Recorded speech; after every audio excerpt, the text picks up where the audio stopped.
Trabaho muna tayo para kumita ng pera. Para makabawas-bawas sa utang sa hospital. Ito po, naglilinis ako ng mga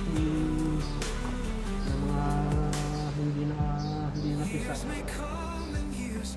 Kailangan linisin kung lagayan ito.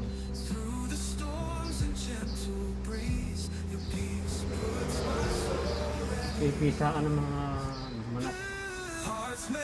Dito kasi hindi na napisa. Mahina lang tayo.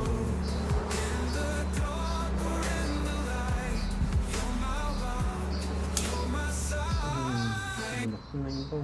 Talaga ko.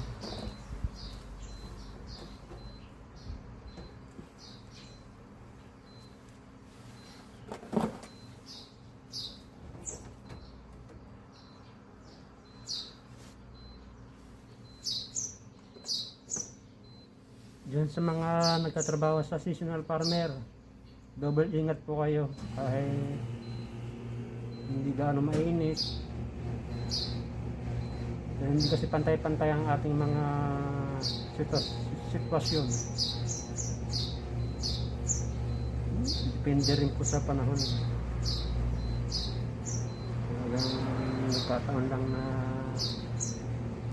bumigay ang aking katawan. Papasalamat lang na nabuhay pa.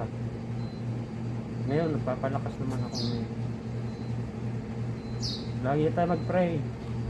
Kahit saan tayo magpunta.